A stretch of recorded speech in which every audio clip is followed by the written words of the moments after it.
Chapter 2. The Carpet Bag. I stuffed a shirt or two into my old carpet bag, tucked it under my arm, and started for Cape Horn and the Pacific. Quitting the good city of old Manhatto, I duly arrived in New Bedford. It was a Saturday night in December. Much was I disappointed upon learning that the little packet for Nantucket had already sailed, and that no way of reaching that place would offer till the following Monday. As most young candidates for the pains and penalties of whaling stop at this same New Bedford, thence to embark on their voyage, it may as well be related that I, for one, had no idea of so doing. For my mind was made up to sail in no other than a Nantucket craft, because there was a fine, boisterous something about everything connected with that famous old island which amazingly pleased me. Besides, though New Bedford has of late been gradually monopolizing the business of whaling, and though in this matter poor old Nantucket is now much behind her, yet Nantucket was her great original, the Tyre of this Carthage, the place where the first dead American whale was stranded. Where else but from Nantucket did those aboriginal whalemen, the Red Men, first sally out in canoes to give chase to the Leviathan? And where but from Nantucket, too, did that first adventurous little sloop put forth, partly laden with imported cobblestones, so goes the story, to throw at the whales, in order to discover when they were nigh enough to risk a harpoon from the bowsprit. Now, having a night, a day, and still another night following before me in New Bedford, ere I could embark for my destined port, it became a matter of concernment where I was to eat and sleep meanwhile. It was a very dubious-looking, nay, a very dark and dismal night, bitingly cold and cheerless. I knew no one in the place. With anxious grapnels I had sounded my pocket and only brought up a few pieces of silver. So, wherever you go, Ishmael, said I to myself, as I stood in the middle of a dreary street, shouldering my bag, and comparing the gloom towards the north with the darkness towards the south.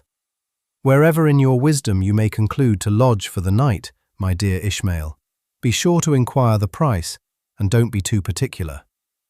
With halting steps, I paced the streets and passed the sign of the Crossed Harpoons, but it looked too expensive and jolly there. Further on, from the bright red windows of the Swordfish Inn, there came such fervent rays that it seemed to have melted the packed snow and ice from before the house, for everywhere else the congealed frost lay 10 inches thick in a hard, asphaltic pavement, rather weary for me when I struck my foot against the flinty projections, because from hard, remorseless service the soles of my boots were in a most miserable plight.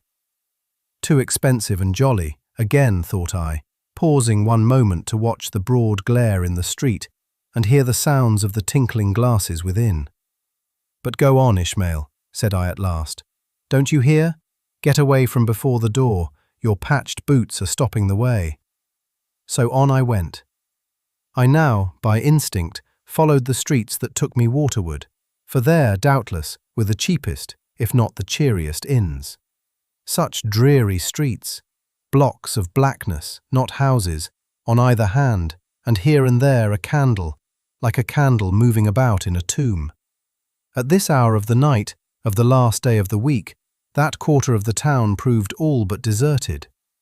But presently I came to a smoky light proceeding from a low, wide building, the door of which stood invitingly open.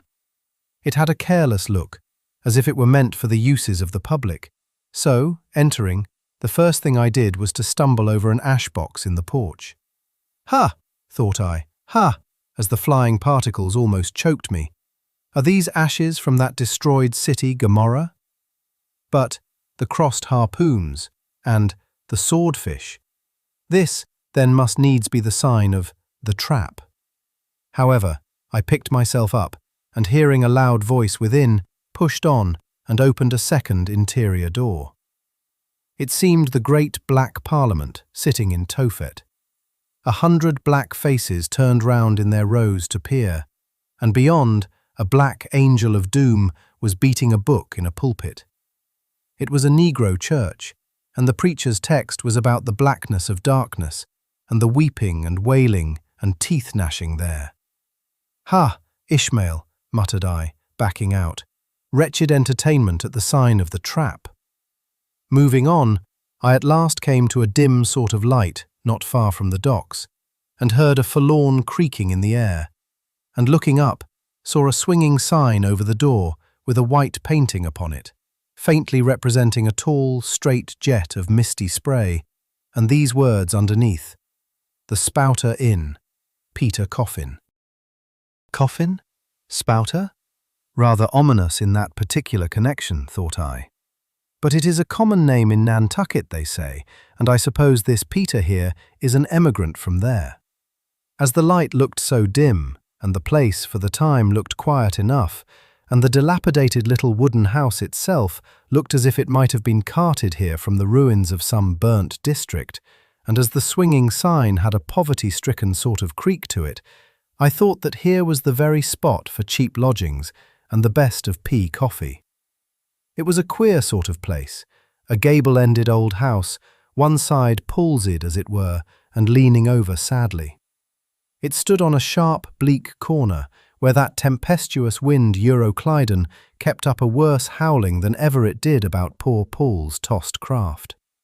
Euroclydon, nevertheless, is a mighty pleasant zephyr to anyone indoors, with his feet on the hob, quietly toasting for bed.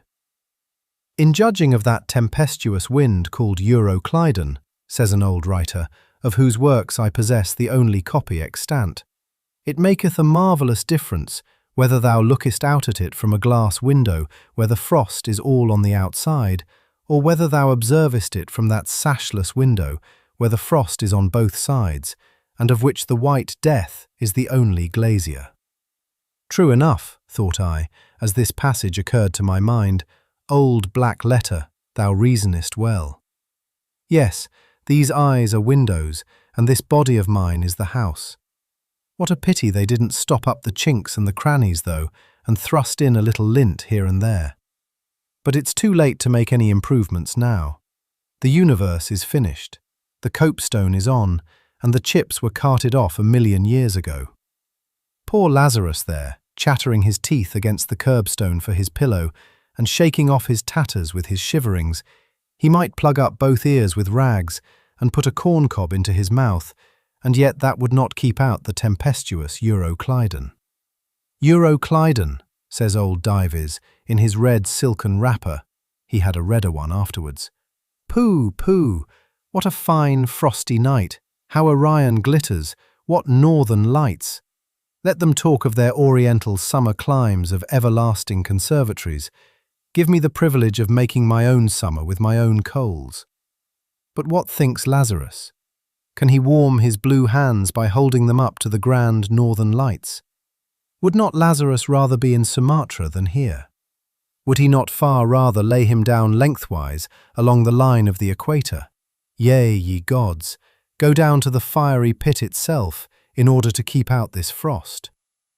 Now, that Lazarus should lie stranded there on the curbstone before the door of Dives, this is more wonderful than that an iceberg should be moored to one of the Moluccas.